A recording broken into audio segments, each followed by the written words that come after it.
ಹಾಗಾಗಿ ಯಕ್ಷಗಾನ ಕಲಾವಿದರು ಸಲಿಂಗಕಾಮಿಗಳು ಅನ್ನುವಂತಹ ಸ್ಟೇಟ್ಮೆಂಟ್ ಅನ್ನ ತಾವು ಪಾಸ್ ಮಾಡಿದ್ರಿ. ಅದೇ ಈಗ ಸಾಕಷ್ಟು ವಿವಾದಕ್ಕೆ ಅಲ್ಲ, ಅದು ಏನಾಗಿದೆ ಅಂದ್ರೆ ಅಷ್ಟನ್ನು ಮಾತ್ರ ಹೈಲೈಟ್ ಮಾಡಿದ್ದಾರೆ.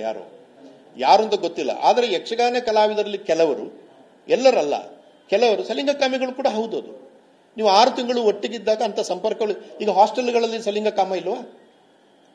ಹಾಸ್ಟೆಲ್ಗಳಲ್ಲಿ ಯಾರು ಪತ್ತೆ ಹಚ್ಚುತ್ತಾರೆ ಇದನ್ನ? ಬೇರೆ ಬೇರೆ ಕಡೆ ಸಲಿಂಗಕಾಮ ಎಂಬುದು ಇದೆ. ಸುಪ್ರೀಂ ಕೋರ್ಟ್ ಅದನ್ನು ವ್ಯವಸ್ಥಿತಗೊಳಿಸಿದ ಮೇಲೆ, ನ್ಯಾಯಬದ್ಧಗೊಳಿಸಿದ ಮೇಲೆ ಅದರ ಬಗ್ಗೆ ಸ್ವಲ್ಪ ಬರೀಲಿಕ್ಕೆ ಶುರು ಮಾಡಿದ್ದಾರೆ. ಹಾಗಾಗಿ ಈಗ ಗೋವಿಂದ ಭಟ್ರು ಮೇಳ ಬಿಟ್ಟು ಮನೆಗೆ ಬರುವಾಗ ಅವರ ಮನೆ ಇರಲಿಲ್ಲ ಅಲ್ಲಿ ಉಪ್ಪಿನಂಗಡಿ ಹತ್ರ. ಮನೆಗೆ ಬೆಂಕಿ ಬಿದ್ದು ಹೊರಟೋಗಿದೆ. ಹೆಂಡತಿ ಏನಾಗಿದೆ, ಮಕ್ಕಳು ಏನಾಗಿದೆ ಅಂತ ಗೊತ್ತಿಲ್ಲ ಅವರಿಗೆ. ಅದನ್ನು ನಾನು ವಿವರವಾಗಿ ಹೇಳಿದೆ. ಅದು ಯಾಕೆ ಸುದ್ದಿ ಆಗಲಿಲ್ಲ? ಸೊ ಜನ ಏನ್ ಮಾಡ್ತಾರೆ ಅಂದ್ರೆ, ಯಾವುದನ್ನ ಸೆನ್ಸೇಷನಲೈಸ್ ಮಾಡಿ ಮಾಡುವ ಅದನ್ನು ಮಾತ್ರ ಹಿಡ್ಕೊಂಡಿದ್ದಾರೆ. ಹಾಗೆ ಅದು ಒಂದು ಸಾಲು ಮಾತ್ರ ಹೈಲೈಟ್ ಆಗಿದೆ. ಆದ್ರೆ ನಾನು ಸುಮಾರು ಅರ್ಧ ಗಂಟೆ ಮಾತಾಡಿದರಲ್ಲಿ ಅದರ ಬಗ್ಗೆ ಮಾತಾಡಿದ 2 ಸಾಲು ಅದನ್ನು ಮಾತಾಡಿದ ಹೌದು. ನಾನು ಮಾತಾಡಿದ್ದು ನಿಜ. ಅದು ಮತ್ತೆ ಅದು ಇದೆ ಎಂಬುದನ್ನು ನಾನು ಅನೇಕ ಹಿರಿಯರಿಂದ ಕೇಳಿ ಕಲ್ತಿದ್ದೇನೆ ನಾನು. ಮತ್ತೆ ಇದನ್ನು ನಾನು ಹೊಸದಾಗಿ ಹೇಳ್ತಾ ಇಲ್ಲ. 1994ರಲ್ಲಿ ಧರ್ಮಸ್ಥಳದಲ್ಲಿ ನಡೆದ ತುಳು ಸಾಹಿತ್ಯ ಸಮ್ಮೇಳನದಲ್ಲಿ ನನಗೆ ಭಾಷಣ ಮಾಡಲಿಕ್ಕಿತ್ತು.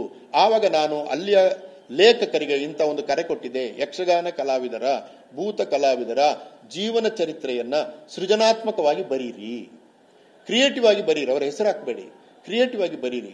ಈಗ ಉತ್ತರ ಭಾರತದಲ್ಲೇ ಬಂದಿದೆ. ಇಲ್ಲ, ಖಂಡಿತ.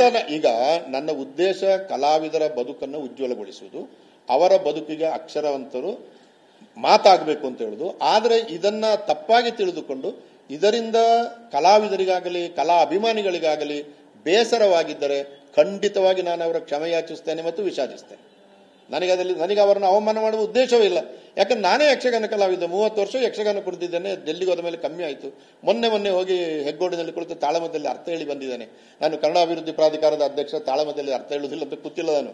ಯಾಕಂದ್ರೆ ಆ ಕಲೆಯ ಬಗ್ಗೆ ಅಷ್ಟು ಗೌರವ ಇದೆ ನನಗೆ, ಅಷ್ಟು ಗೌರವ. ಹಾಗಾಗಿ ಅದರಿಂದ ಯಾರಿಗಾರು ನೋವಾಗಿದ್ರೆ ಖಂಡಿತ ವಿಷಾದಿಸ್ತೇನೆ. ನನ್ನ ಉದ್ದೇಶ ಅವರನ್ನು ಹರ್ಟ್ ಮಾಡೋದು ಅಲ್ಲವೇ ಅಲ್ಲ. ಯಕ್ಷಗಾನ ಕಲಾವಿದರು ನಾನು ಅತ್ಯಂತ ಗೌರವಿಸುವ ವ್ಯಕ್ತಿಗಳು ಮತ್ತು ನಾನು ಕಳೆದ 70 ವರ್ಷದಿಂದ ಯಕ್ಷಗಾನವನ್ನು ನೋಡ್ತಾ ಬೆಳೆದವನು. ಹಾಗೆ ಅದರ ಬಗ್ಗೆ ನನಗೇನು ಆತಂಕ ಇಲ್ಲ.